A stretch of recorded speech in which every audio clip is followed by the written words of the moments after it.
Hello everyone, आप सभी का फिर से एक बार स्वागत है इस लेक्चर में।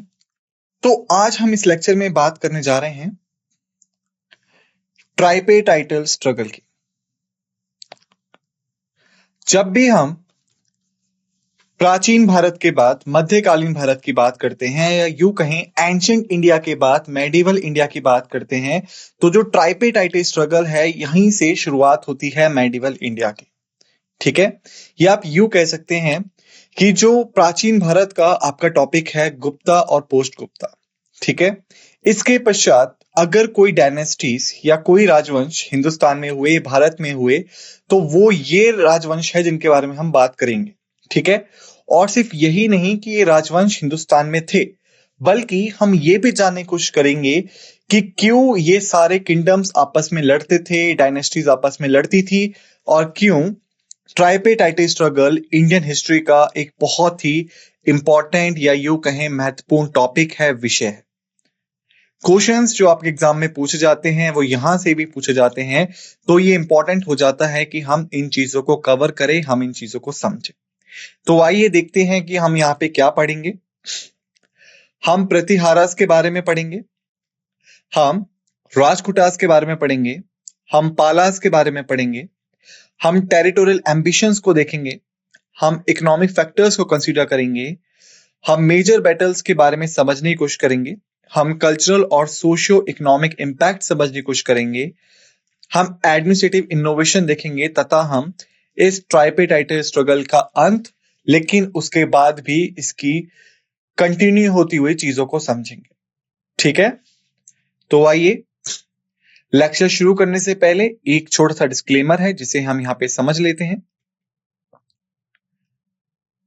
The images used in our slide deck are for educational purposes only. We respect the intellectual property rights of the original creators and the owner of these images. If you are the owner of any of the images used in this deck and have any concerns or issue, please contact us at sathi@iitk.ec.in and we will remove the images. असवीकरण की बात करें, हमारे side deck में उपयोग की गई छवियां केवल शैक्षिक उद्देश्यों के लिए है। हम इन छवियों के मूल रचनाकारों और मालिकों के बौद्धिक संपदा अधिकारों का सम्मान करते हैं। यदि आप इस डेक में उपयोग की गई किसी भी छवि के मालिक हैं और कोई चिंता या समस्या है, तो कृपया sathi@iitk.ec.in पर हमसे संपर्क करें और हम इन छवियों को हटा देंगे। ठीक है, इसी के साथ आइए शुरुआत करते हैं इस लेक्चर की। तो याद रखिए, ट्राइपेटाइटल स्ट्रगल का मतलब है कि तीन राज्यों के बीच में होने वाला आपसी संघर्ष। जब हम ट्राइपेटाइटल स्ट्रगल की बात करते हैं तो यहाँ पे तीन डायनेस्टीज हमारे सामने निकल के आती हैं, पाल डायनेस्टी, राजपूत डायनेस्टी और प्रतिहार डायनेस्टी। ये तीनों डायनेस्टी भारत के अलग अलग हिस्सों में थी। ठीक है, लेकिन भारत के अलग अलग हिस्सों में होने के बावजूद भी ये तीनों आपस में स्ट्रगल करते थे, ये तीनों आपस में संघर्ष करते थे। इस संघर्ष को समझने के लिए हमें पहले हर एक डायनेस्टी को समझना पड़ेगा और ये समझना पड़ेगा कि किस डायनेस्टी के राजा ने क्या किया, जिसका कहीं ना कहीं डायरेक्ट और इनडायरेक्ट इंपैक्ट था स्ट्रगल में। तो जब पहली डायनेस्टी हमारे सामने यहां निकल के आती है वो आती है प्रतिहारास। प्रतिहारास ये पहली डायनेस्टी निकल के आती। ठीक है, तो यदि हम बात करें प्रतिहार की तो हम इसको गुज्जर प्रतिहार के नाम से भी जानते हैं। ठीक है, और जो गुज्जर प्रतिहारास थे ये काफी प्रोमिनेंट या फिर काफी इंपॉर्टेंट मेडिवल इंडियन डायनेस्टी में थे। ठीक, और जो इनका राज्य था वो मुख्य तौर पे नॉर्थ वेस्टर्न रीजन्स में था या उत्तर पश्चिमी इलाके भी कह सकते हैं। और यदि हम उसको आज के इंडिया के मैप पे देख के समझने की कोशिश करें तो वो आज के राजस्थान के इलाकों में पड़ता है।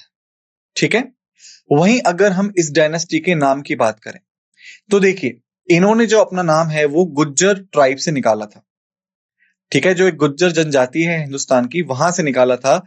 और ये हमें समझाता है कि कहीं ना कहीं ये जो राजवंश था इसका जो उदय हुआ, जो ओरिजिन हुआ, वो राजस्थान के जनजातियों के बीच में, राजस्थान की ट्राइब्स के बीच में हुआ था। तो यहाँ पे हमने गुज्जर प्रतिहारास का नाम देखा, उनका राज्य कहाँ पे था वो देखा, तथा उनका नाम कैसे गुज्जर प्रतिहारास पड़ा और इस नाम से हम क्या समझ सकते हैं वो हमने देखा। ठीक है,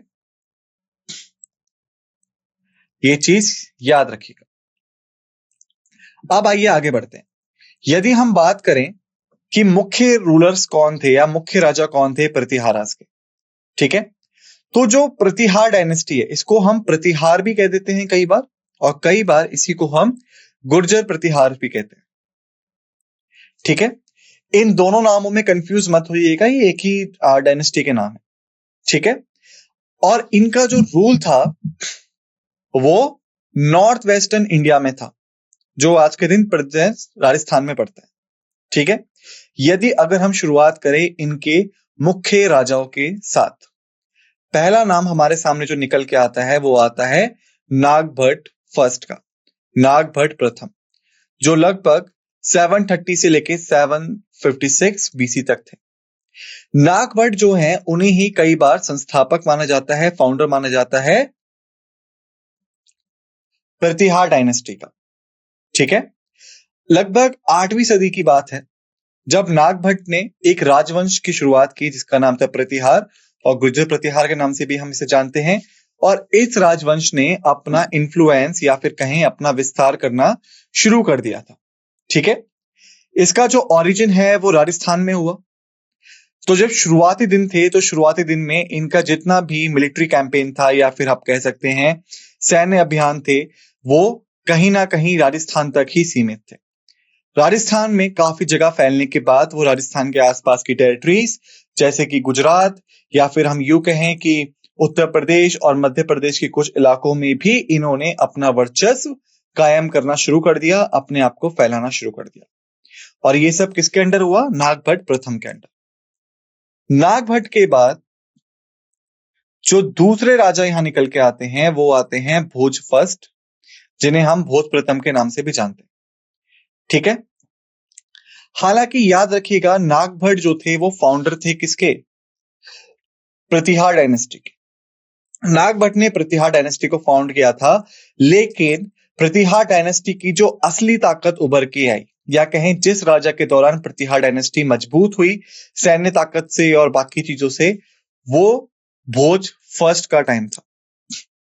उन्होंने प्रतिहार पावर को कंसोलिडेट किया, शक्तिशाली करा और साथ ही साथ कई और टेरिटरीज को, कई और इलाकों को अपने कब्जे में लेना शुरू कर दिया। और देखिए क्या होता है, जब भी आप किसी की जमीन कब्जे में लेंगे या फिर अगर आप अपना फैलाव करना शुरू करेंगे तो जाहिर है कि आपके दुश्मन बनने ही बनने। ठीक है, यही प्रतिहार के साथ भी हुआ। भोज प्रथम के दौरान, भोज फर्स्ट के दौरान जब उन्होंने अपने आप को एक्सपैंड करना शुरू किया, अपने आप को बढ़ाना शुरू किया, उनके भी कई सारे राइवल किंगडम्स आ गए, दुश्मन राज्य निकल के आए। लेकिन यहीं पे भोज फर्स्ट की तारीफ होती है कि उन्होंने अपनी सैन्य ताकत के दम पे उन बाकी राज्यों को जो उनके दुश्मन बन बैठे थे उन्हें भी अपने साथ मिला लिया, यानी कब्जा लिया या फिर उनको जंग में हरा दिया। इसलिए कहा जाता है कि जो सैन्य ताकत मजबूत हुई थी प्रतिहार की, वो भोज फर्स्ट के टाइम पे ही हुई थी।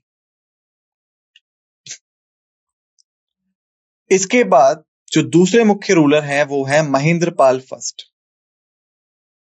महेंद्रपाल फर्स्ट ने प्रतिहार की टेरिटरीज को बढ़ाया, साथ ही साथ स्टेबिलिटी को मेंटेन रखा बाहरी ताकतों से। यानी क्या हुआ, दो चीजें एक साथ की, पहला अपना राज्य को फैलाना, दूसरा अगर बाहर से कोई आक्रमण हो तो उस परिस्थिति में किस तरीके से स्थिरता या फिर स्टेबिलिटी को राज्य में बनाया जा सके, वो भी महेंद्रपाल ने इंश्योर किया। ठीक है, महेंद्रपाल के बारे में खास बात यह कही जाती है कि ये कला और साहित्य के संरक्षक थे, यानी उसको बढ़ावा देते थे। और इसीलिए जितना भी सांस्कृतिक विकास हुआ या फिर आप कल्चर डेवलपमेंट कह सकते हैं प्रतिहार डायनेस्टी में हुआ, उसमें महेंद्रपाल का एक बहुत बड़ा योगदान था। वहीं अगर हम बात करें मिहिर भोज की, ठीक है, तो देखिए मिहिर भोज के टाइम पे क्या होता है, हम देखते हैं कि जो गुज्जर प्रतिहारास थे उनका जो टेरिटोरियल एक्सपेंशन था, या फिर क्षेत्र विस्तार था वो बहुत ज्यादा हाई था। यानी बहुत तेजी के साथ में प्रतिहार जो थे वो अपने आप को बढ़ा रहे थे, अपने दुश्मन राज्य को हरा रहे थे, और बहुत से नए इलाके प्रतिहार डायनेस्टी के अंडर आते जा रहे थे, उनके अंतर्गत आते जा रहे थे। साथ ही साथ जो संस्कृति थी प्रतिहार डायनेस्टी की वो भी अपने चरम पे थी, वो भी काफी ज्यादा फैल रही थी। इन्होंने भी, मिहिर भोज ने भी कई सारी आर्ट, लिटरेचर, यहां तक कि रिलीजियस इंस्टीट्यूशंस को बढ़ावा दिया, और इन सब की वजह से क्या होता है कि एक काफी बड़ा वाइब्रेंट कल्चरल इन्वायरमेंट डेवलप्ड हुआ प्रतिहार डायनेस्टी में।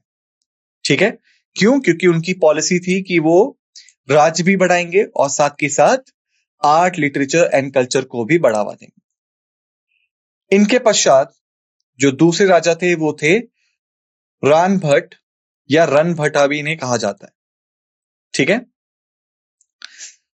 असल में क्या होता है, जब रानभट्ट का रूल आया, ठीक उस टाइम पे क्या होता है कि एक आंतरिक संघर्ष स्टार्ट हो गया, क्योंकि जो प्रतिहारा डायनेस्टी थी वो काफी बड़े इलाके में फैल चुकी थी। तो जो दूर दराज के इलाके थे उन पे कंट्रोल पाना मुश्किल था, नियंत्रण में रखना मुश्किल था।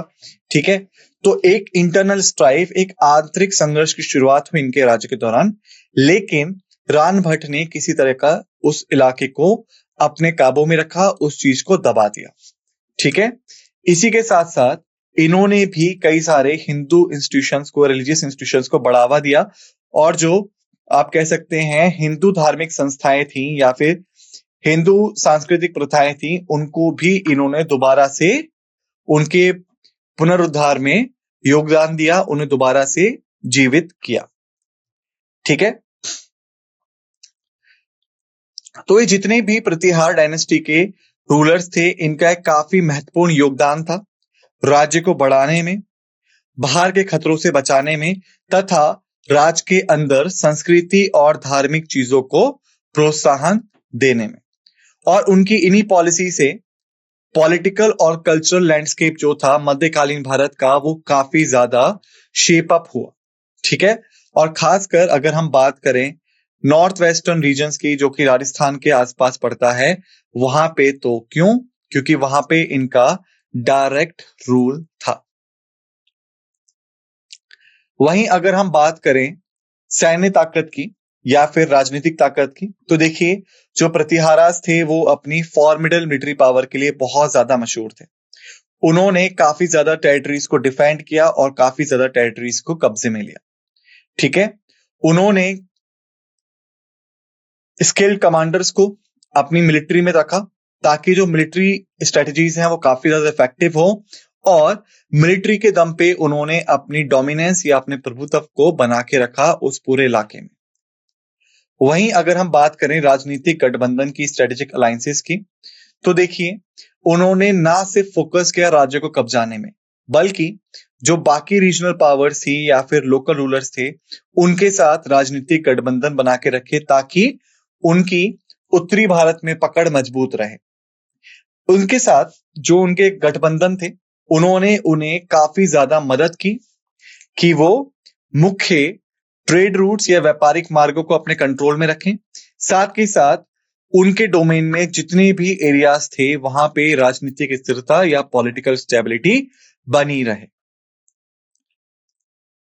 वहीं अगर हम बात करें कंट्रोल ऑफ ट्रेड रूट्स की, व्यापार मार्गों पे नियंत्रण, जो कि प्रतिहाराज ने स्टैब्लिश किया था, तो देखिए जो व्यापारिक मार्ग उत्तरी भारत को मध्य एशिया से कनेक्ट करते थे, यानी सिल्क रूट या बाकी जैसे मार्ग, उन पे प्रतिहारास का एक अच्छा खासा कंट्रोल था। तो जब भी कोई व्यापारिक चीजें वहां से गुजरती थी तो प्रतिहारास को टैक्स मिलता था, उनकी कमाई होती थी। ठीक है, और इसी कमाई के दम पे इकोनॉमिक प्रॉस्पेरिटी, कल्चरल एक्सचेंज और ओवरऑल इन्फ्लुएंस जो था उनके रीजन में, वो एंश्योर किया जा सका।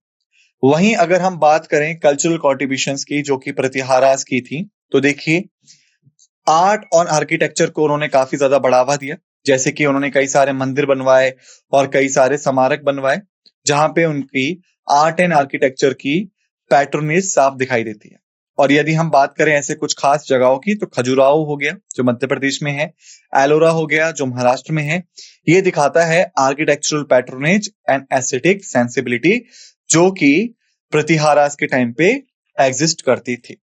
वहीं अगर हम बात करें इनके कल्चरल प्रमोशन की, तो देखिए इन्होंने संस्कृत लिटरेचर के बढ़ावे में या संस्कृत लिटरेचर के उदय में, डेवलपमेंट में काफी ज्यादा कंट्रीब्यूशन दिया। इन्होंने स्कॉलर्स को, पोइट्स को सपोर्ट किया जो कि संस्कृत लिटरेचर से जुड़े हुए थे। साथ ही साथ इन्होंने प्रिजर्व करने में यानी चीजों को संभाल के रखने में तथा जो हिंदू कल्चर ट्रेडिशंस थे उनको आगे तक फैलाने में काफी ज्यादा योगदान दिया, काफी ज्यादा कंट्रीब्यूशन दिया। इसके पश्चात जो दूसरे मेन रूलर यहां पे आते हैं वो थी राष्ट्रकूटा डायनेस्टी। इन्हें हम राष्ट्रकूट के नाम से भी जानते हैं।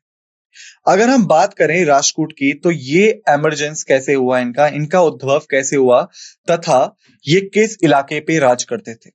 तो देखिए ये लगभग डेक्कन रीजन जो आपका हिंदुस्तान में पड़ता है, सेंट्रल और सदर्न इंडिया के पार्ट्स में, 8वीं सदी के दौरान इनका जो ओरिजिन था या उदय था वो उस इलाके में होता है। ठीक है। शुरुआती दिनों में जो आपकी चालुक्य डायनेस्टी थी बादामी इलाके की, ये उनके सबऑर्डिनेट थे यानी उनके अंडर काम करते थे। लेकिन जब चालुक्य डायनेस्टी कमजोर पड़ी तब इन्होंने खुद को चालुक्य से आजाद कर लिया और अपना खुद का एक राज्य शुरू किया, यानी अब ये चालुक्यास के अधीन नहीं थे, उनके अंडर नहीं आते थे। वहीं अगर हम बात करें की रूलर्स के बारे में राष्ट्रकूटा डायनेस्टी के, तो पहला नाम हमारे सामने उभर के आता है दंती दुर्ग का, 735 से 756 सी तक। दंती दुर्ग को फाउंडर माना जाता है राष्ट्रकूटा डायनेस्टी का। ठीक है।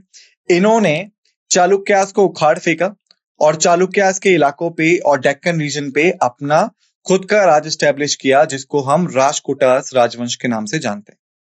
ठीक है। साथ ही साथ शुरुआती दिनों में जितना भी राष्ट्रकूटास डायनेस्टी का विस्तार हुआ, ठीक है, और साथ ही साथ जो भी उनके आने वाले फ्यूचर कॉन्क्वेस्ट थे यानी भविष्य में आने वाले युद्ध थे, उन सब की नींव किसने रखी? दंती दुर्ग ने ही रखी थी। दंती दुर्ग के बाद जो दूसरे मेन रूलर थे वो थे कृष्णा फर्स्ट। कृष्णा फर्स्ट को माना जाता है कि उन्होंने राज्य को ताकतवर किया। ठीक है। साथ ही साथ जो टेरिटरीज थी उनको भी अपने कब्जे में लेना शुरू कर दिया, यानी राष्ट्रकूटास की ताकत तथा राष्ट्रकूटास का जो फैलाव था उसको कृष्णा फर्स्ट ने एंश्योर किया था। अपने पड़ोसी राज्यों पे हमले तथा पड़ोसी राज्य के इलाकों पे अपना प्रभाव कायम रखने में कृष्ण फर्स्ट का बहुत बड़ा हाथ था। ये हमले करते थे, हराते थे, कब्जे में लेते थे। साथ ही साथ जो छोटे मोटे राजा थे उनको इन्फ्लुएंस में लेके अपने साथ मिला लेते थे। ठीक है। फिर आता है आपका गोविंद थर्ड, गोविंद तृतीय।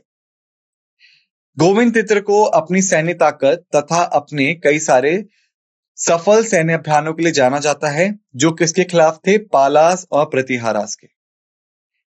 देखिए हम जानते हैं जब हम बात करते हैं ट्राइपेटाइट स्ट्रगल की, तो हमें पता है ये 3 डायनेस्टीज के बीच था, पाल, प्रतिहार और राष्ट्रकूट।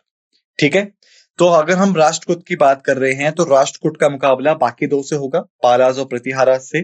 तो पालास और प्रतिहारास को हराने में गोविंद थर्ड का कई बार हाथ था। कई युद्ध हुए पाल और प्रतिहारास के राष्ट्रकूट के साथ में, जहां पे राष्ट्रकूट ने उन्हें हरा दिया और उस समय राजा थे गोविंद थर्ड। ठीक है। नदर्न टेरिटरीज में अपने आप को मजबूत रखना तथा अपने शाही अधिकार को बनाए रखना, ये सब गोविंद तृतीय के टाइम पे हुआ था। उनके पश्चात जो दूसरे राजा थे वो थे ध्रुव धर्मवर्षा। ध्रुव धर्मवर्षा को जाना जाता है आर्ट और लिटरेचर को बढ़ावा देने में और कल्चरल फ्लोरिशिंग करने में राष्ट्रकूट एम्पायर की। ठीक है। इसी के साथ साथ इन्होंने कई बार मंदिरों को बनवाया और कई सारे स्कॉलर्स को सपोर्ट किया, जिसकी वजह से जो सांस्कृतिक प्रतिष्ठा थी, जो कल्चरल प्रेस्टीज था राज्य का, वो काफी ज्यादा बढ़ गया। इनके पश्चात फिर आते हैं अमोघ वर्ष एक या अमोघ वर्ष प्रथम। अमोघ वर्ष को भी अपनी लर्निंग और लिटरेचर के लिए जाना जाता है, ठीक है। और राष्ट्रकूटा जो था वो मेनली कर्नाटका में स्थित था। तो कर्नाटका में जो भाषा बोली जाती है, जो लैंग्वेज स्पीकिंग है, वो है कन्नड़। तो कन्नड़ लिटरेचर में काफी बड़ा योगदान था राष्ट्रकूटास का, ठीक है। और अमोघ वर्ष ने ही एलोरा में कैलाश टेम्पल बनाया था, ठीक है। कैलाश टेम्पल को मोनोलिथिक टेम्पल कहा जाता है, क्यों? क्योंकि एक बड़ी चट्टान को काट के ये टेम्पल उस चट्टान के अंदर बनाया गया था। और ये अपने आप में काफी बड़ा एक, आप कह सकते हैं, आर्किटेक्चुरल अकम्प्लिशमेंट है। क्यों? क्योंकि एक ही पहाड़ के हिस्से को काट के इतना बढ़िया और इतना बड़ा मंदिर बनाना अपने आप में बड़ी बात है। तो ये दिखाता है कि जो राष्ट्रकूट थे उनकी आर्किटेक्चुरल स्टाइल काफी ज्यादा स्ट्रांग थी, वो काफी ज्यादा निपुण थे, स्किल्ड थे इन चीजों में। इसके पश्चात फिर आता है हमारे इंद्र तृतीय। देखिए, इंद्र तृतीय के दौरान जो दक्षिण भारत का चोल साम्राज्य था और पूर्वी भारत का चालुक्य साम्राज्य था, इस पे काफी ज्यादा हमले इंद्र थर्ड ने बोले और उन्हें जीता भी। और साउथ में चोलास को हराने के बाद सदर्न इंडिया में जो राष्ट्रकूटास का वर्चस्व था उसको बढ़ाने में भी इंद्र तृतीय का काफी बड़ा रोल था, ठीक है। इन्हीं के दौरान भारी आक्रमण और भारी खतरे राष्ट्रकूटास पे बढ़ने लगे थे। उन सभी को हरा के राष्ट्रकूटास का जो अधिकार था, जो अथॉरिटी थी रीजन पे, उसको बरकरार रखने में भी इंद्र तृतीय का काफी बड़ा हाथ था। ये जितने भी राष्ट्रकूटा रूलर्स के बारे में हमने बात की, इनका काफी बड़ा योगदान था राज्य को बढ़ाने में, सांस्कृतिक और आर्किटेक्ट अचीवमेंट्स को बढ़ाने में, तथा इंपीरियल अथॉरिटी को यानी राज्य के अधिकार को सेंट्रल और सदर्न इंडिया के बहुत बड़े हिस्सों पे संभाल के रखने में इनका हाथ था। इनका जो कंट्रीब्यूशन माना जाता है वो उनकी सैन्य ताकत में, सांस्कृतिक बढ़ावे में, तथा इनका जो राज करने का या गवर्नेंस करने का तरीका था उसमें माना जाता है। और ये सभी चीजों को अगर हम मिला दें तो हम कह सकते हैं मध्यकालीन भारत के इतिहास में इनका काफी बड़ा योगदान था, इनका काफी बड़ा इन्फ्लुएंस था, ठीक है। अगर हम बात करें राष्ट्रकूट की मिलिट्री और पॉलिटिकल स्ट्रेंथ के बारे में, यानी राष्ट्रकूटों की सैन्य और राजनीतिक ताकत के बारे में, तो देखिए, पहली चीज कि ये लोग एक स्किल्ड मिलिट्री कमांडर्स थे, कुशल सैन्य कमांडर थे, ठीक है। इन्हें अपनी स्किल्ड मिलिट्री कमांडर्स के लिए तथा अपने इनोवेटिव वॉर टैक्टिक्स के लिए जाना जाता है। यानी इन्होंने लड़ाइयों में वो तरीके इस्तेमाल किए जिनसे बाकी लोग उस टाइम पे अवेयर नहीं थे, जिसने इन्हें एक अपर एज दिया युद्ध में लड़ने के दौरान और युद्ध जीतने के दौरान।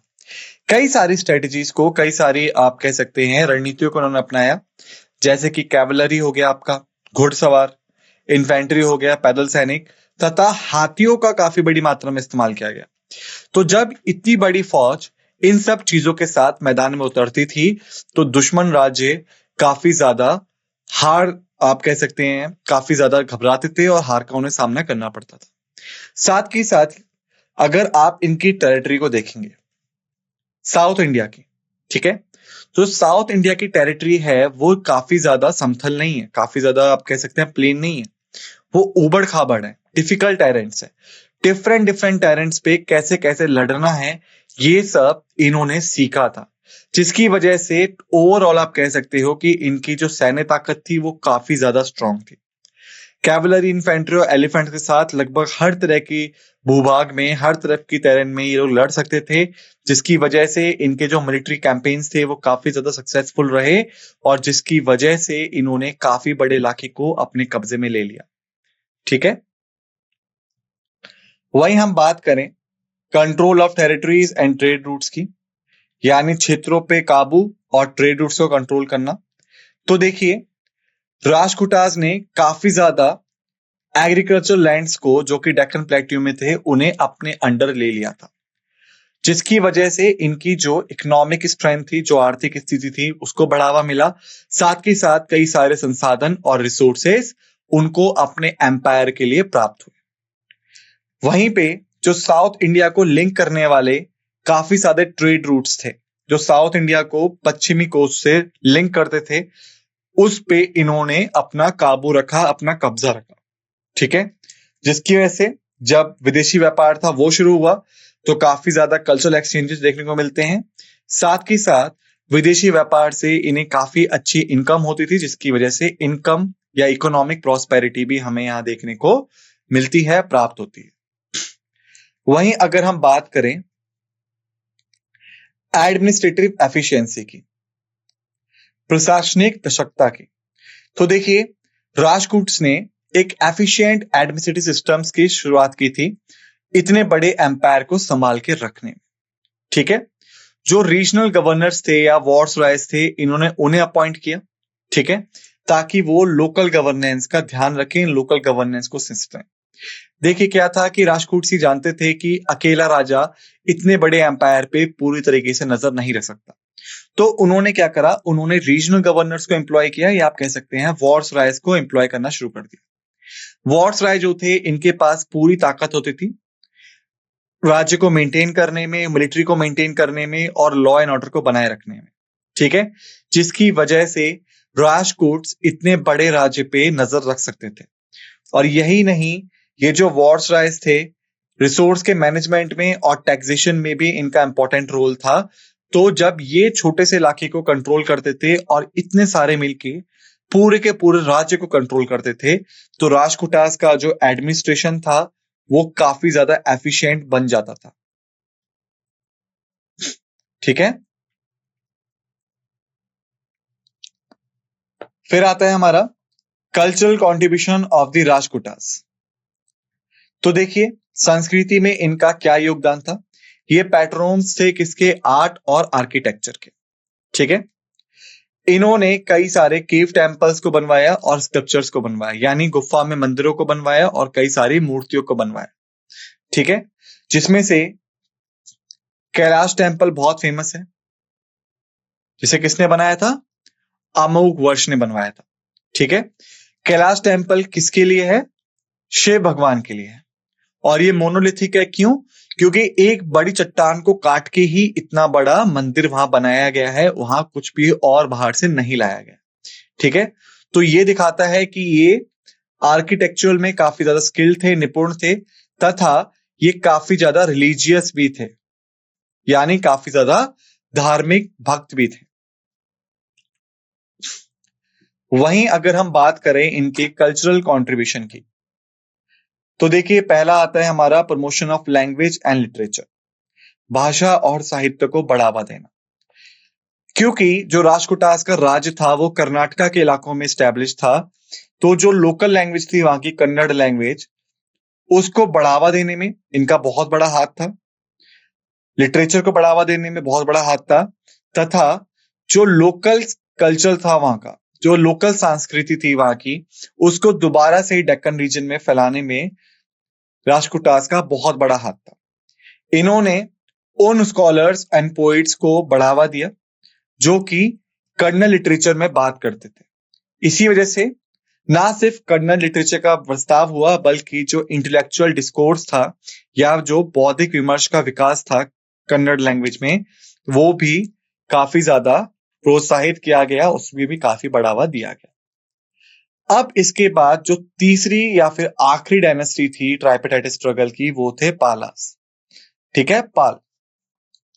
तो यदि हम बात करें पाल के एमरजेंस और टेरिटरी की, उद्भव और क्षेत्र की, तो देखिए जो पाल डायनेस्टी थी इसको फाउंड किया था गोपाल ने, जो राज्य करती थी आपका बंगाल के कुछ हिस्सों पे, बिहार में, और इनका जो राज्य था वो 8वीं से 12वीं शताब्दी तक था, यानी ये ईस्टर्न साइड में थे। तो हम कह सकते हैं कि जो प्रतिहार थे सबसे पहले वो नॉर्थ वेस्टर्न के इलाकों में थे, जो राजपूत थे वो सेंट्रल और साउथ के इलाकों में थे, जो पाल थे वो आपके ईस्टर्न और पूर्व के इलाकों में थे।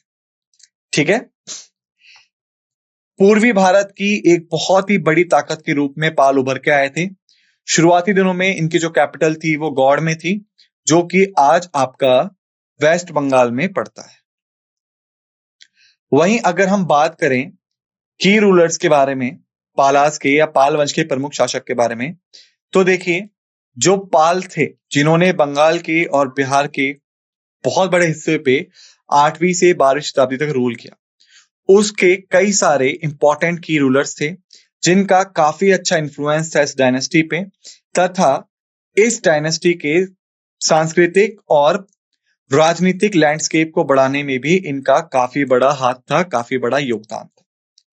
तो पहला इसमें जो रूलर आता है वो आता है आपका गोपाल फर्स्ट, 750 से 770 सी में। तो इन्होंने ही पाल डायनेस्टी की शुरुआत की थी बंगाल से, यानी बंगाल में पाल डायनेस्टी को फाउंड किया गया था। ठीक है, पाल डायनेस्टी को फाउंड करने के बाद जो शक्ति थी, जो पावर थी, उसको कंसोलिडेट करने में, उसको एक जगह बना के रखने में इनका बहुत बड़ा हाथ था। और जब पावर एक जगह आ गई तो फिर पाल डायनेस्टी को फैलाने में इनका काफी बड़ा योगदान था, काफी बड़ा हाथ था। इसके पश्चात जो दूसरे मेन रूलर आते हैं वो आते हैं आपके धर्मपाल, 770 से 810 सी। ठीक है, धर्मपाल को पाल डायनेस्टी का सबसे ताकतवर राजा भी बोला जाता है। कारण क्या है कि इनके टाइम के दौरान जो पाल डायनेस्टीज की टेरिटरीज थी वो काफी ज्यादा बढ़ी और इतनी तेजी से बढ़नी स्टार्ट हुई कि ये पूर्वी भारत से निकल के उत्तरी भारत के भी बहुत बड़े हिस्से तक फैल गए। धर्मपाल जो थे वो बौद्ध धर्म को बढ़ावा देते थे। ठीक है, और साथ ही साथ उन्होंने ही नालंदा यूनिवर्सिटी को दोबारा से पुनर्जीवित किया था। नालंदा यूनिवर्सिटी कुमारगुप्त के दौरान बनाई गई थी। ठीक है, जो आपके गुप्त गवंश के राजा थे। नालंदा यूनिवर्सिटी को दोबारा से पुनर्जीवित करने में या फिर दोबारा से खड़ा करने में धर्मपाल का बहुत बड़ा हाथ था। और हम जानते हैं नालंदा यूनिवर्सिटी जो थी वो आपकी बौद्ध धर्म को समर्पित है। इसके पश्चात जो तीसरे रूलर आते हैं वो आते हैं आपके देवपाल, 810 से 850 सी में। देवपाल ने पाल एम्पायर को बढ़ाने में काफी बड़ा योगदान दिया और इनके दौरान माना जाता है कि पाल वंश बिल्कुल अपनी चरम पे था, अपनी पीक पे था। इन्होंने कई सारे सफल सैन्य अभियान किए आसपास के राज्यों में। ठीक है, और साथ ही साथ जो पाल डायनेस्टी का वर्चस्व था, डोमिनेंस था पूर्वी और उत्तरी इलाकों में, उसको दोबारा से बना के रखने में देवपाल का बहुत बड़ा हाथ था। देवपाल के बाद जो दूसरे मेन रूलर थे वो थे आपके महेंद्रपाल, 850 से 875 सी में। महेंद्रपाल के दौरान भी पाल एम्पायर लगातार फैलता गया। ठीक है, लेकिन इस फैलाव के दौरान पाल एम्पायर को कई सारे बाहरी खतरों का या बाहरी आक्रमण का सामना भी करना पड़ा। ठीक है, महेंद्रपाल ने जो आपके बौद्धिक मठ थे या बुद्धिस्ट मोनेस्ट्रीज थी उनको काफी ज्यादा बढ़ावा दिया, जिसकी वजह से जो कल्चरल और रिलीजियस डेवलपमेंट था इस पीरियड के दौरान वो राज्य में एंश्योर किया गया। ठीक है, इनके बाद जो दूसरे मुख्य रूलर थे वो थे आपके शौर्यपाल द्वितीय, 1915 से 1975। ठीक है, इन्होंने भी राज्य को एक्सपेंड करने में काफी बड़ी भूमिका निभाई बिहार में और पूर्वी इंडिया में। ठीक है, साथ के साथ स्टेबिलिटी को बनाए रखने में और प्रॉस्पेरिटी को बनाए रखने में इनका काफी बड़ा हाथ था। आर्ट एंड लिटरेचर को बढ़ावा दिया, साथ के साथ जो सांस्कृतिक डेवलपमेंट था पाल एम्पायर का उसको भी बढ़ावा देने में इनका बहुत बड़ा हाथ रहा है। तो ये जितने भी की रूलर्स थे पाल डायनेस्टीज का, इन्होंने पाल एम्पायर को बढ़ाने में, सांस्कृतिक और धार्मिक चीजों को बढ़ाने में, स्टेबिलिटी को मेंटेन रखने में तथा बंगाल और बिहार के इलाकों में अपना वर्चस्व बनाए रखने में काफी बड़ा योगदान दिया। इन्होंने बुद्धिज्म को प्रमोट किया और नालंदा यूनिवर्सिटी जैसे इंस्टीट्यूशंस को भी काफी ज्यादा बढ़ावा दिया। इनका जो एडमिनिस्ट्रेटिव या फिर यूं कहें कि जो प्रशासनिक संरचना थी उसका मध्यकालीन भारत में या फिर मेडिवल इंडियन हिस्ट्री में काफी बड़ा इंपैक्ट रहा है, काफी बड़ा योगदान रहा है। ठीक है, तो इन रूलर्स के बारे में ये चीज आप याद रखिएगा। वहीं यदि हम बात करें मिलिट्री और पॉलिटिकल स्ट्रेंथ की पालास के बारे में, तो देखिए पहला था कि इनका स्ट्रॉन्ग एडमिनिस्ट्रेटिव सिस्टम था, मजबूत प्रशासनिक प्रणाली थी। ठीक है। पालाज ने काफी ज्यादा मजबूत एडमिनिस्ट्रेटिव सिस्टम रखा, जो ये एंश्योर करता था कि इस पूरे इतने बड़े एम्पायर में जो गवर्नेंस है, जो आप कह सकते हैं शासन है, वो सुनिश्चित रह सके। इन्होंने काफी ज्यादा योग्य ऑफिसर्स को अपॉइंट किया ताकि जो लोकल एडमिनिस्ट्रेशन है वो बना रह सके, जो टैक्सेशन है वो बना रह सके, और जो न्याय है उसको एंश्योर किया जा सके, जिसकी वजह से जो स्टेबिलिटी है और प्रॉस्पेरिटी है वो मेंटेन रहे, वो संभाल के रखी जा सके। ठीक है। साथ के साथ जो ट्रेड रूट्स थे, जो कंट्रोल था ट्रेड रूट्स का, व्यापार मार्गों का, अगर हम उसके बारे में बात करें तो देखिए गंगा नदी के किनारे जो भी ट्रेड होता था या जो भी वहां पे खेती बाड़ी इकोनॉमिक ट्रेड था, उस सब में कंट्रोल किसका था? पालास का था। साथ के साथ बंगाल की खाड़ी या बे ऑफ बंगाल में जितना भी समुद्री व्यापार था उसमें इनका कंट्रोल था, जिसकी वजह से जो आपका दक्षिण पूर्वी एशिया है वहां पे इकोनॉमिक इन्फ्लुएंस बनाने में और कल्चरल एक्सचेंज को बढ़ावा देने में पाल डायनेस्टीज का काफी बड़ा योगदान रहा है, काफी बड़ा हाथ रहा है। वहीं अगर हम बात करें कल्चरल कॉन्ट्रीब्यूशंस का पालास के, तो देखिए ये बौद्ध धर्म के प्रचारक थे या उसको संरक्षण रख के रखने वाले लोग थे। ठीक है। आप पढ़ सकते हैं कि they were the strong patrons of Buddhism. साथ के साथ जो बुद्धिस्ट आर्ट और आर्किटेक्चर था उसको बढ़ावा देने में भी इनका बहुत बड़ा योगदान था। इन्होंने मोनेस्ट्रीज या मठ को स्टैब्लिश किया, स्तूप को स्टैब्लिश किया, विहार को स्टैब्लिश किया, और तथा जो बुद्धिस्ट रिलीजियस एक्टिविटीज थी उसको पूरे एम्पायर में बढ़ावा देने में भी इनका बहुत बड़ा योगदान था। वहीं अगर हम बात करें संस्कृत लैंग्वेज की या फिर संस्कृत शिक्षा की, तो देखिए इन्होंने संस्कृत की शिक्षा को भी काफी ज्यादा बढ़ावा दिया।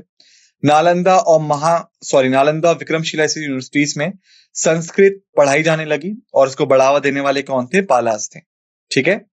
ना सिर्फ इन्होंने भारत के स्कॉलर्स को आकर्षित किया बल्कि बाहर के भी कई स्कॉलर्स यहाँ पे आए। क्यों? क्योंकि इनका वाइब्रेंट इंटेलेक्चुअल एनवायरनमेंट था, जिसकी वजह से जो स्कॉलर्स थे उनका योगदान कई सारे फील्ड्स में नॉलेज को बढ़ावा देने में रहा।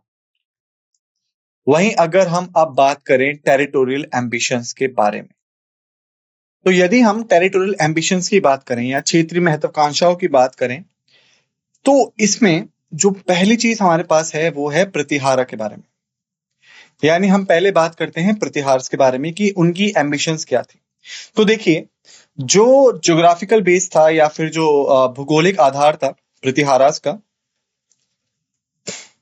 वो आज के राजस्थान में पड़ता है। ये चीज हम शुरुआत से देखते आ रहे हैं। ठीक है। और ये सिर्फ राजस्थान में ही नहीं थे। ऐसा नहीं है कि सिर्फ राजस्थान में इनका प्रभाव था तो राजस्थान तक ही सीमित थे, बल्कि इन्होंने अपने राज्य को बढ़ाना शुरू करा पश्चिम की तरफ। ये गुजरात तक भी फैल गए और उत्तर में पंजाब तक भी फैल गए। यानी कुल मिला के हम कह सकते हैं कि जितना भी नॉर्थ वेस्ट का पार्ट था तथा वेस्टर्न पार्ट था, वहां पे प्रतिहारास का ज्योग्राफिकल बेस था। वहीं पे अगर हम इसका रणनीतिक महत्व की बात करें, इसके स्ट्रेटेजिक इंपॉर्टेंस की बात करें, तो देखिए आपकी जो लैंड बॉर्डर है, जो आपकी सेंट्रल एशिया से जुड़ती है, सेंट्रल एशिया से मध्य एशिया जुड़ती है, तो इंडिया में उसको जोड़ने वाले दो रीजन्स हैं, अरावली और विंध्या। अरावली बिल्कुल वेस्ट में पड़ता है, विंध्या जो है वो इंटरनल मूवमेंट्स के लिए जाना जाता है। ठीक है, क्योंकि ये सेंट्रल पार्ट में है। तो अगर आप इसके थ्रू देखने की कोशिश करें, इसके थ्रू समझने की कोशिश करें, तो ना सिर्फ उनका कंट्रोल आउटर पार्ट्स पे था, बल्कि जो डोमेस्टिक मूवमेंट था विंध्यास के थ्रू, उस पे भी इनका काफी स्ट्रेटेजिक कंट्रोल था। और ये सिर्फ ट्रेड को ही मॉनिटर नहीं कर रहे थे, बल्कि इनकी जो मिलिट्री थी वो भी यहाँ के थ्रू मूवमेंट कर सकती थी। यानी ये दो इंपॉर्टेंट रूट्स जो थे वो प्रतिहारास के पास में थे उनकी टेरिटरीज की वजह से। वहीं पे यदि अब हम बात करें राष्ट्रकूट की, ठीक है, यदि अगर हम बात करना शुरू कर दें राष्ट्रकूट्स के बारे में, तो देखिए हम जानते हैं कि जो राष्ट्रकूट डायनेस्टी थी या जो राष्ट्रकूट एम्पायर था, उसका जो मेन बेस था वो दक्कन के इलाकों में था, या डेक्कन के इलाके भी आप इसे कह सकते हैं। ठीक है, ये आपका सेंट्रल इंडिया का पार्ट है। ठीक, तो जो आपका पश्चिमी दक्कन का इलाका था ये वहां से शुरू हुए। ठीक है, और इनका जो मेन एम था, जो उद्देश्य था, वो ये था कि जितना भी डेक्कन का इलाका है, यानी central India as well as जो सदर्न इंडिया है, वो इनके कंट्रोल में आ जाए। ठीक है, उससे इन्हें फायदा क्या था? देखिए, उससे इन्हें दो फायदे थे या दो लाभ थे। पहली चीज, जो दक्कन की नदियां थी उनकी वजह से वहां पे जो भूमि थी वो कृषि आधारित भूमि थी, एग्रीकल्चरल लैंड से, जो कि राष्ट्रकूट्स के हाथ में आ गए थे। दूसरा, जो डेक्कन का इलाका है वो काफी सारी बहुमूल्य खनिज संसाधनों के लिए या फिर आप कह सकते हैं मिनरल रिसोर्सेज के लिए जाना जाता है। तो इन मिनरल रिसोर्सेज पे भी राष्ट्रकूट्स का कंट्रोल आ गया था डेक्कन की वजह से। ठीक है, और क्योंकि हम जानते हैं कि भारत को उपमहाद्वीप कहा जाता है, सब कॉन्टिनेंट, क्यों? क्योंकि जो कॉन्टिनेंट होता है वो चारों दिशाओं से, 4 डायरेक्शन से पानी से कवर होता है, लेकिन इंडिया 3 जगहों से पानी से कवर है। जो नॉर्थ का इलाका है वहां पे लैंड है, लेकिन जो साउथ का इलाका है वहां पे समुद्र है। क्योंकि राष्ट्रकूट्स का जो इन्फ्लुएंस था, जो वर्चस्व था, वो साउथ तक था, इसी वजह से कई सारे ऐसे पोर्ट थे जहां तक वो एक्सेस कर सकते थे। ठीक है, तो उनका कंट्रोल वेस्टर्न कोस्ट पे था, जो कि आज के दिन गुजरात के कई इलाकों में पड़ता है, और इसकी वजह से समुद्री व्यापार में उनका काफी ज्यादा मेन कंट्रोल था। और इन्हीं समुद्रों की वजह से वो दूर दराज के ग्लोबल मार्केट तक से कनेक्ट थे, यानी फॉरेन ट्रेड उनके लिए कर पाना बहुत ही आसान था। ठीक है, इसके पश्चात अगर हम आगे बढ़े तो अब हमारे सामने आते हैं पाला या पाल डायनेस्टी। तो देखिए, अगर हम बात करें पाल्स की, तो मुख्य तौर पे ये आपके पूर्व और उत्तरी इलाकों में थे। मुख्य तौर पे ये आपके पूर्व और उत्तरी इलाकों में थे।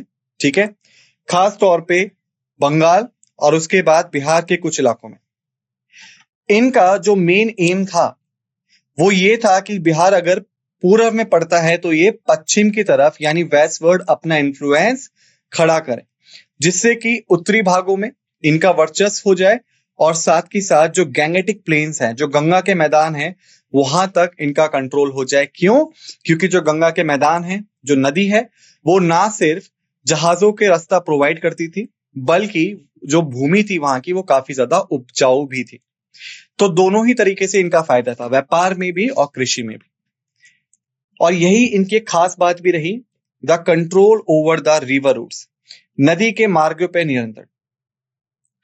गंगा नदी के आसपास के इलाकों को, उन रूट्स को इन्होंने अपने कब्जे में लिया, जिसकी वजह से कॉमर्स यानी व्यापार तथा कल्चरल एक्सचेंज जो था साउथ और साउथ ईस्ट एशिया के साथ, वो काफी ज्यादा बड़े पैमाने पे हो रहा था। अगर किसी को ये लगे कि साउथ और साउथ ईस्ट एशिया से हम कैसे कनेक्ट हो गए गंगा के किनारे, तो देखिए, जो आपकी गंगा नदी है वो नॉर्थ से बहती है और आपकी नॉर्थ से बह के साउथ में गिरती है, और जहां पे वो गिरती है वो इलाका आपका बे ऑफ बंगाल है। तो अगर इस इलाके में इस इलाके में पालास थे और उनका कंट्रोल इस गंगा नदी पे था, तो नाव के द्वारा या छोटे मोटे जहाजों के द्वारा वो समंदर तक पहुंच सकते थे, जिसके थ्रू वो साउथ और साउथ ईस्ट एशिया से कनेक्ट कर सकते थे। ठीक है, इसके बाद अगर हम उस समय रहे कई सारे इकोनॉमिक फैक्टर्स को कंसीडर करें, देखिए, पहला, कंट्रोल ओवर ट्रेड रूट्स, यानी कोई भी राज्य कितना ताकतवर होगा इन टर्म्स ऑफ इकोनॉमी, आर्थिक स्थिति के तौर पे, वो सीधे तौर पे डिपेंड करता था कि उसका व्यापार मार्गों पे कितना निरंतर है, कितने अच्छे से वो ट्रेड रूट्स को कंट्रोल कर सकता है। ये डिसाइड करेगा उस राज्य की उपलब्धियां और उस राज्य की ताकत। ठीक है, तो जो प्रतिहारा थे, जो आपके वेस्टर्न इंडिया में थे, उन्होंने कई सारे ट्रेड रूट्स पे कंट्रोल किया, जो कि नॉर्थ इंडिया को जोड़ते थे सेंट्रल एशिया से, इंडस वैली के थ्रू और पंजाब के थ्रू। ठीक है। और इस रूट से, इस ट्रेड से उनको ज्यादातर फायदा होता था किस चीज में? लग्जरी गुड्स के व्यापार में तथा मसालों के व्यापार में। ठीक है। उसके पश्चात यदि अगर हम अब बात करें राष्ट्रकूट की, तो देखिए उन्होंने ज्यादातर साउथ इंडिया के ट्रेड रूट्स को अपने कंट्रोल में रखा। जो आपका पश्चिमी तट है, वेस्टर्न कोट्स है, उसके जो तट थे या फिर उसका जो बंदरगाह थे, जैसे आपका बरौच हो गया, बरूच का, ठीक है, वहां से ये मैरीटाइम ट्रेड को कंट्रोल करते थे दूर दराज के इलाकों से, जिसकी वजह से इंटरनेशनल ट्रेड होता था और इनके पास इकोनॉमिक प्रॉस्पेरिटी थी। वहीं अगर हम बात करें पालास की, तो देखिए गंगा नदी के किनारे जितना भी ट्रेड रूट था, नदी के पानी के रास्ते, उस पे इनका कंट्रोल था, जो कि समुद्र में मिलके नॉर्थ इंडिया को साउथ ईस्ट एशिया से जोड़ता था। यानी जितना भी व्यापार एग्रीकल्चर प्रोडक्ट्स और टेक्सटाइल्स में होता था साउथ ईस्ट एशिया का, उसमें कहीं ना कहीं पालास की भागीदारी होती थी, जिससे इनके राज्य को बहुत ज्यादा फायदा मिला। ठीक है। वहीं अगर हम प्रॉस्पेरस एग्रीकल्चरल लैंड्स की बात करें, समृद्ध कृषि भूमि की बात करें, तो पहला आता है हमारा प्रतिहार। प्रतिहार ने एग्रीकल्चरल रीजन्स को राजस्थान में बना के रखा, साथ ही गुजरात में भी। ठीक है। जिसकी वजह से कृषि आधारित इकोनॉमी उनकी थी, जिसमें वो गेहूं, जौ और मिलेट जैसे कई सारे और महत्वपूर्ण क्रॉप्स उगाते थे। वहीं अगर हम बात करें राष्ट्रकूटास की, तो देखिए डेक्कन प्लेट्यू का जितना भी कृषि लैंड था वो इनके पास था, जहां पे चावल, दालें, गन्ने जैसी फसलें उगाते थे, जो कि इनकी आर्थिक स्थिति की बैकबोन था, रीढ़ की हड्डी था। वहीं अगर हम बात करें पालास की, तो जो गंगा डेल्टा है सबसे ज्यादा फर्टाइल प्लेन वही है, उसका फायदा सीधा इनको मिलता था, जो ना सिर्फ इनकी जो पॉपुलेशन थी उसका पेट भरता था, बल्कि ये उसके सरप्लस को, उसके अत्यधिक उत्पादन का इस्तेमाल भी करते थे ट्रेड और टैक्सेशन में। तो इनको दोनों तरफ से फायदा होता था। वहीं पे यदि हम बात करें मुख्य लड़ाइयों की जो कि लड़ी गई इस दौरान, तो पहला है हमारा बैटल ऑफ राजस्थान, जो कि प्रतिहार और राष्ट्रकूट के बीच हुआ था। यदि हम बात करें बैकग्राउंड की, तो जो प्रतिहार और राष्ट्रकूट थे, जनरली नॉर्थ वेस्टर्न रीजन्स में वो अपना कंट्रोल चाहते थे, जो कि राजस्थान और गुजरात के आसपास था। ये जो बैटल था इसमें सबसे ज्यादा वो था बैटल ऑफ मंडापम। ठीक है। जहां पे जो प्रतिहारास थे नागभट्ट सेकंड के अंडर, उनकी लड़ाई होती है राष्ट्रकूट के साथ में, जिसको कौन लीड कर रहा था? अमोक वर्ष फर्स्ट लीड कर रहे थे। इसकी रणनीतिक महत्व क्या था?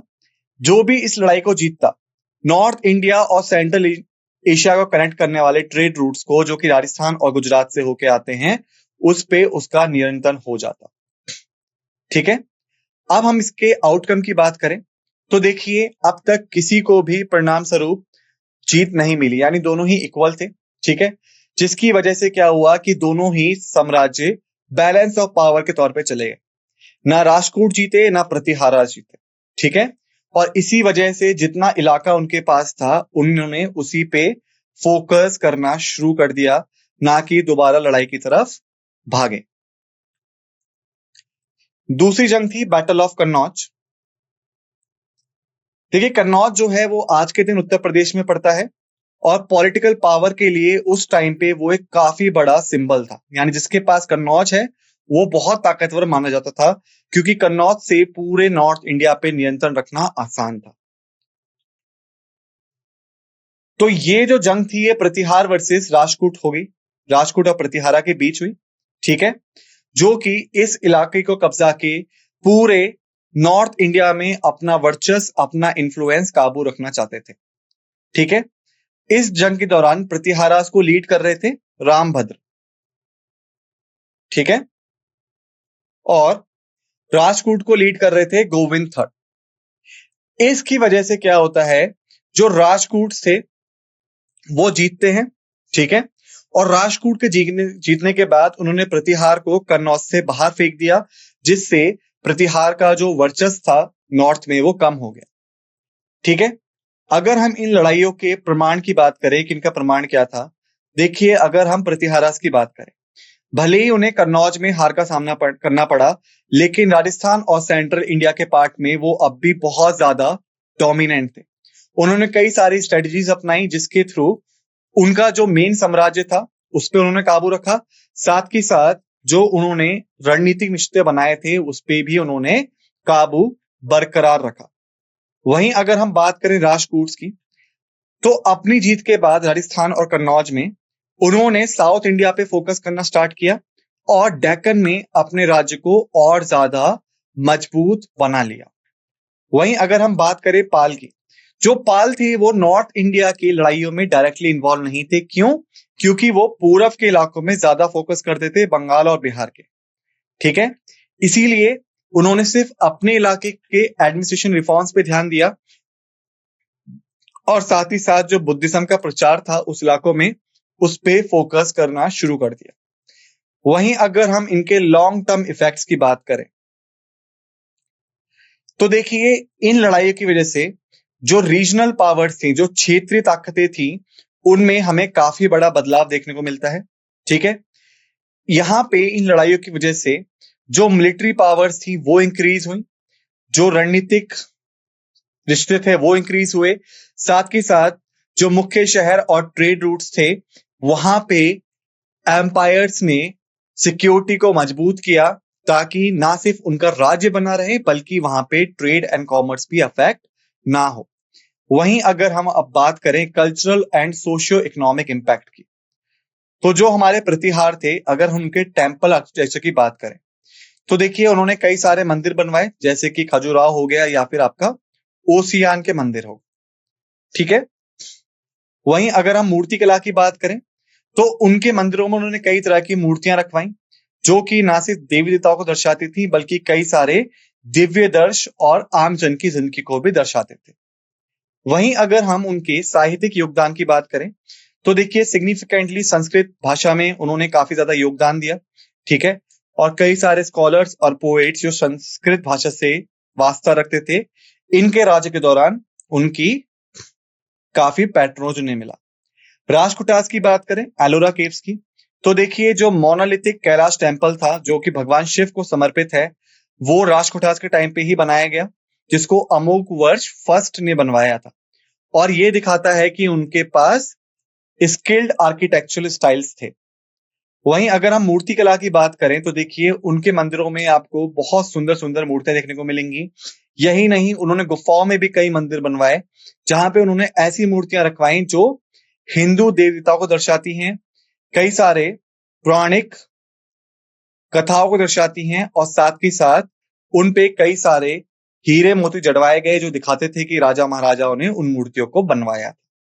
वहीं अगर हम लिटरेचर की बात करें तो राजकुटास के टाइम पे जो कन्नड़ लैंग्वेज थी और जो उसकी लिटरेचर थी वो काफी ज्यादा फैलती है डेक्कन के इलाकों में। वहीं यदि हम बात करें पालास की, देखिए सबसे पहली नालंदा यूनिवर्सिटी को रिवाइव करने में तथा दोबारा से चलाने में देव धर्मपाल का बहुत बड़ा हाथ था, जो कि पाल रूलर थे, जिसकी वजह से जो बुद्धिस्ट लर्निंग थी वो वहां पे बहुत ज्यादा फैलती है पूर्व के इलाकों में। वहीं अगर हम बात करें मूर्ति कला की, तो जो बुद्धिस्ट आर्ट थी उसको बढ़ाने में पालास का बहुत बड़ा हाथ था। जो भी स्कल्पचर्स एंड आर्टिफैक्ट्स हमें मिलते हैं बिहार एंड बंगाल में, वो इस बात का सबूत हमें देते हैं। वहीं अगर हम बात करें संस्कृत लैंग्वेज की, तो पाल के टाइम पे संस्कृत लैंग्वेज को काफी ज्यादा बढ़ावा मिलता है। ठीक है, जिसकी वजह से नेशनल और इंटरनेशनल कई सारे स्कॉलर्स जो थे वो पूर्वी भारत की तरफ, जहां पे पाला का राज था, वहां पे आकर्षित होते हैं। वहीं अगर हम एडमिनिस्ट्रेटिव इनोवेशन, प्रशासनिक नवाचार की बात करें, तो अगर हम पहले बात करते हैं प्रतिहार की, देखिए प्रतिहार जो थे वो डिसेंट्रलाइज थे, यानी जो छोटे मोटे किंगडम थे वो प्रतिहार में शामिल तो थे लेकिन उनको अपना राज्य खुद चलाने की अनुमति थी। ठीक है, वहीं पे अगर हम टैक्सेशन और गवर्नेंस की बात करें तो इनका टैक्सेशन सिस्टम इस हिसाब से था कि वो मिलिट्री कैंपेन्स को सपोर्ट कर सके। ठीक है, और वहीं पे जो एडमिनिस्ट्रेशन पॉलिसीज इन्होंने बनाई वो इस हिसाब से बनाई कि दूर दराज के जो इलाके हैं राज्य के, वहां पे भी अपना कंट्रोल एंश्योर किया जा सके। वहीं हम राजकुटास की बात करें तो राजकुटास सेंट्रलाइज एडमिनिस्ट्रेशन थे। ठीक है। उन्होंने वायसरायज को अपॉइंट किया था, ना कि लोकल रूलर्स को आजादी दी थी अपना राज्य चलाने के लिए। ठीक है। इसी के साथ साथ राजकुटास ने कई सारी दक्षिणाएं दी ब्राह्मण्स को और मंदिरों को, ताकि रिलीजियस कम्युनिटीज को बढ़ावा दिया जा सके और लोगों की धार्मिक भावनाओं के समक्ष अपनी सहानुभूति प्रकट की जा सके। वहीं पे अगर हम बात करें पालास की, तो पालास का लोकल एडमिनिस्ट्रेशन था, यानी उन्होंने कई सारे ऑफिसर्स को अपॉइंट किया था, जिसके बेसिस पे वो गवर्नेंस स्ट्रक्चर को, टैक्सेशन को और जस्टिस जैसी चीजों को मेंटेन करते थे। वहीं पे उनके पास यूनिवर्सल एडमिनिस्ट्रेशन भी था। ठीक है। यानी जैसे नालंदा या बाकी लर्निंग सेंटर्स जो बनाए गए थे, वहां पे स्कॉलर्स के रख रखाव को लेके, उनकी पढ़ाइयों को लेके, कई सारी चीजों को मेंटेन करने के लिए उन्होंने विश्वविद्यालय प्रशासन का गठन किया, या यूं कहें यूनिवर्सिटी एडमिनिस्ट्रेशन को बनाए रखा। अगर हम बात करें अब सोशियो इकोनॉमिक चेंजेस की, तो प्रतिहारा, राजकुटास और पालास के बारे में, पहली चीज ट्रेड रूट्स पर उनका कंट्रोल था, जिससे उनका कल्चर एक्सचेंज पे कंट्रोल था, प्लस इकोनॉमिक स्टेबिलिटी थी उनके पास में। अर्बनाइजेशन की बात करें, शहरीकरण की बात करें, तो देखिए उन्होंने कई सारे शहरों को बसाया स्ट्रेटेजिक ट्रेड हब्स के किनारे, जिससे व्यापार, क्राफ्ट्स और कल्चरल एक्सचेंज जैसी चीजों को बढ़ावा मिला। सोशल स्ट्रक्चर की बात करें तो आर्ट, लिटरेचर और रिलीजियस इंस्टीट्यूशंस को काफी ज्यादा यहाँ पे सपोर्ट दी राजाओं ने, जिसकी वजह से जो सोसाइटल नॉर्म्स थे और कल्चरल आइडेंटिटी थी लोगों की, वो मजबूत हुई। अगर हम बात करें अब ट्राइपेटाइटिस स्ट्रगल के अंत की, ठीक है, तो पहले हम बात करते हैं प्रतिहार की। देखिए प्रतिहार जो थे वो लगातार लड़ाइयां लड़ रहे थे राजकुटास से, साथ के साथ जो उनका अंदरूनी राज्य था उसमें भी काफी सारी दिक्कतें चल रही थी, जिसकी वजह से 10वीं सदी के शुरुआत में राजकुटास प्रॉपरली खत्म हो गए। ठीक है। अंदरूनी लड़ाइयों की वजह से और बाहर के आक्रमणों की वजह से जो उनकी सेंट्रल अथॉरिटी थी वो इतनी ज्यादा कमजोर हो गई कि वो लगातार कम होती चली गई, और जो छोटे मोटे राज्य पहले प्रतिहारास के कंट्रोल में थे, अब वो प्रतिहारास से अलग होके अपना खुद का राज्य चलाने लगे। वहीं अगर हम बात करें राजकूट्स की, जब राजकूट्स अपनी चरम पे पहुंच गए थे कृष्णा 3 के अंडर, ठीक है, उसी समय इंटरनल कॉन्फ्लिक्ट और चोल और होसेयाल के भारी हमलों की वजह से राजकुटास को काफी दिक्कत देखनी पड़ी, जिस वजह से 12वीं शताब्दी के अंत तक डेक्कन के बहुत से बड़े इलाकों पे उनका कंट्रोल चला गया, जिसकी वजह से उनके शाही अधिकारों में गिरावट देखने को मिलती है। वहीं अगर हम बात करें पाला की, ठीक है, तो पहले हम बात करेंगे नदन डकलाइन की। देखिए जो पाल थे वो मेड तौर पे आप कह सकते हो पूर्वी इलाकों पे कंसंट्रेट थे, तो ट्राइपेटाइटिस स्ट्रगल में जो कि नॉर्थ और सेंट्रल इंडिया को लेके था उसमें वो डायरेक्टली इन्वॉल्व नहीं थे, लेकिन उनके अंदरूनी हमलों की वजह से या फिर जो नॉर्थ में राज्य थे उनके हमलों की वजह से 12वीं शताब्दी तक आते आते उन्होंने भी हार का सामना करना शुरू कर दिया। लेकिन पूर्वी इंडिया पे रीजनल गवर्नेंस को लेके और कल्चरल प्रोटेक्शन के लेके उनके बाद भी काफी ज्यादा प्रभाव देखने को मिलता है। वहीं अगर हम पॉलिटिकल फ्रेगमेंटेशन की बात करें, जिसकी वजह से ट्राइपेटाइटिस स्ट्रगल खत्म हो गया, पहला इसमें रीजन था इमरजेंस ऑफ न्यू पावर्स। देखिए लगातार हो रहे हमलों की वजह से जो सेंट्रलाइज पावर थी ट्राइपेटाइटिस स्ट्रगल की, वो खत्म हो गई, जिसकी वजह से कई सारे छोटे मोटे राज्य और सल्तनत जो उस टाइम पे इन तीनों डायनेस्टीज के अंडर आते थे वो अब आजाद हो गए और अपना खुद का राज्य स्टैब्लिश कर लिया। वहीं अगर हम बात करें रीजनल डायनामिक्स को लेके, जो लोकल रूलर्स थे और उभरती हुई डायनेस्टीज थी, उन्होंने इस पावर वैक्यूम को जो इन तीनों डायनेस्टीज के बाद आई उसे खत्म कर दिया और छोटे मोटे किंगडम करके अपने आप का इन्फ्लुएंस उस इलाके में और उस टेरिटरी में मेंटेन कर दिया। वहीं अगर हम बात करें कल्चरल और इंटेलेक्चुअल लेगेसी के बारे में, तो देखिए पहला आता है लिटरली एंड आर्टिस्टिक फ्लरिशिंग। भले ही वहां पे पॉलिटिकल स्टेबिलिटी थी, लेकिन जो कल्चरल और इंटेलेक्चुअल लेगेसी है प्रतिहारास की, राजकुटास की और पालास की, उसने रीजनल आर्ट को, आर्किटेक्चर को और लिटरेचर को उनके जाने के बाद भी काफी ज्यादा प्रभावित किया था। वहीं अगर हम बात करें एजुकेशनल सेंटर्स की, जैसे कि नालंदा हो गए या बाकी हो गए, उनके जाने के बाद भी वो एजुकेशन सेंटर्स बने रहे।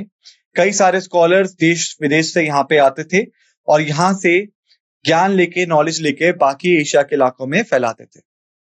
वहीं अगर हम बात करें सोसाइटी के इंटीग्रेशन को लेके, देखिए जो इंटरेक्शन और एक्सचेंज हुआ ट्राइपेटाइट स्ट्रगल के बीच में, इसकी वजह से कई सारी दूसरी संस्कृति और सामाजिक तत्व या एलिमेंट्स पूरे इंडिया में इधर उधर फैल गए, जिसकी वजह से एक हीट्रोजीनियस सोसाइटी का जन्म हुआ। वहीं पे अगर हम बात करें रीजनल आइडेंटिटी को लेके, जो लोकल कल्चर्स थे और लैंग्वेज थे, उन्हें यहाँ पे डाइवर्सिटी और रिलेसेंस के लिए इंडियन सोसाइटी में काफी ज्यादा बढ़ावा मिला अपनी बात की सेंचुरीज में भी। ठीक है, तो स्टूडेंट्स हमने ये जो लेक्चर है ये यहाँ पे खत्म कर लिया है ट्राइपेटाइट स्ट्रगल का, जिसमें हमने प्रतिहारास का उदय देखा, डिक्लाइन देखा, राष्ट्रकूटास का उदय और डिक्लाइन देखा, पालास का उदय और डिक्लाइन देखा। साथ ही हमने इनकी टेरिटोरियल एम्बिशंस को समझा, वो कौन से इकोनॉमिक फैक्टर्स थे जिन्होंने ट्राइपेटाइट स्ट्रगल को इतना बड़ा बना दिया वो देखा, जो मेन युद्ध हुए इनके बीच में उनके बारे में जानकारी ली, कल्चरल और सोशियो इकोनॉमिक इम्पैक्ट क्या था इनके राज के दौरान वो देखा, क्या क्या एडमिनिस्ट्रेटिव इनोवेशन ये लेके आए थे वो देखा, और किस प्रकार से ट्राइपेटाइट स्ट्रगल का अंत हुआ। लेकिन अंत होने के बाद भी जो उनकी चीजें थी, भले वो मिलिट्री पावर में हो, एडमिनिस्ट्रेशन में हो, ट्रेड में हो, लिटरेचर में हो, वो सारी लगातार बनी रही और इलाके को प्रभावित किया। ठीक है, तो इन सभी चीजों को रिवाइज कीजिएगा, इन्हें अच्छे से समझने की कोशिश कीजिएगा। इस नोट के साथ इस लेक्चर को समाप्त करते हैं। आप सभी का धन्यवाद।